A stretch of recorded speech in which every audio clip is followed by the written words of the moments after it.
So superior instance occur to her alone when Friedman's herbs occasionally have a physical withdrawal by a single fraud.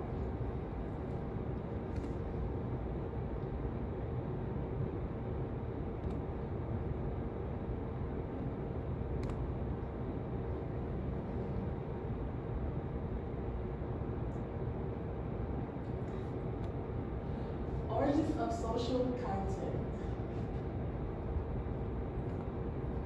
Ego psychology is the oldest practice theory that has been developed in the United States in the 1940s. Ego psychology is the school of psychoanalysts rooted in Sigmund Freud's structure ID, ego, and superego, which is the model of the mind. Ego psychology is the school of psychoanalysts that originated in Sigmund Freud's ego, ID, superego model. After Freud, prominent psychoanalytic theories began to elaborate on Freud's fundamentalistic versions of the ego. Much of their work focused around the strengthening of the ego so it can be better cope with the pressures from the ID, superego, and society.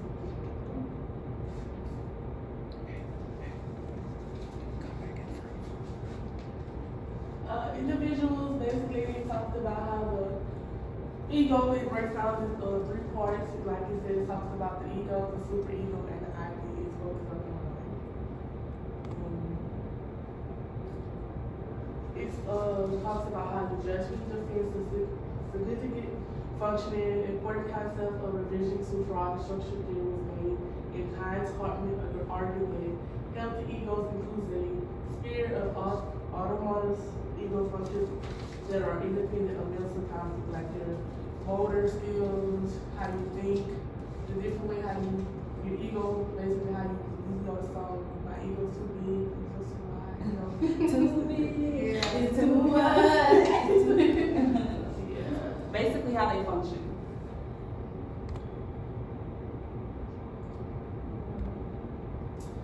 The ID, ego, and superego Freud proposed that human psyche could divide into three parts. Like I said, the I, the ego, and the superego.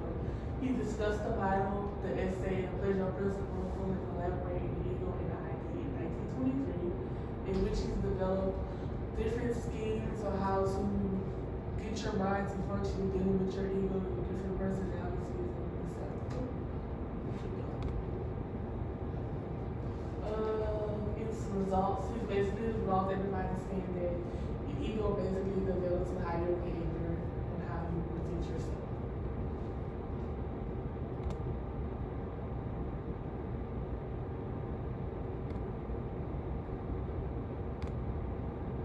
According to the treatment, he's talked about how different people still have different opinions about how his ego, how his theories still have some conflicts and different stuff.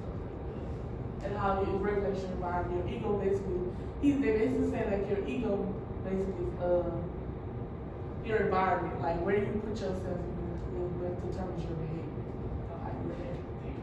Product of your environment. And he's talking, this is one of his works, the interpretation of dreams, in which he finally got the really good reviews on this one, when he talked about how he had broke everything down with your ego.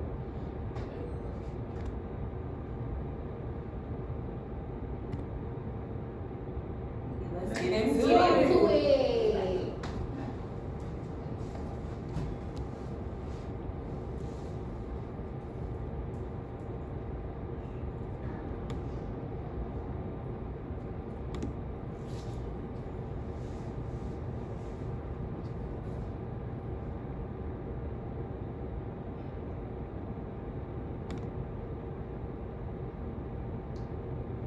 And examples that will help you understand them better.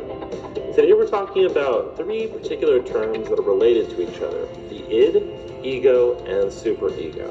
We're going to be giving a couple examples and a couple visualizations that might help you remember them if you ever come across them again.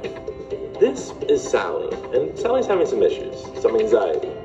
Now, according to Sigmund Freud, the root of anxiety usually comes about when someone has an internal struggle, when parts of themselves want to satisfy their own urges, and so a struggle starts. However, many of Freud's theories weren't really based in experimentation and data, but we'll come back to that at a later date. Now, according to Freud, these internal conflicts are due to struggles between different parts of Sally's personality. The id, the ego, and the superego. And he illustrated it very well by giving a metaphor of an iceberg. Now, when you look at an iceberg, a lot of its mass is below the surface where you can't really see it.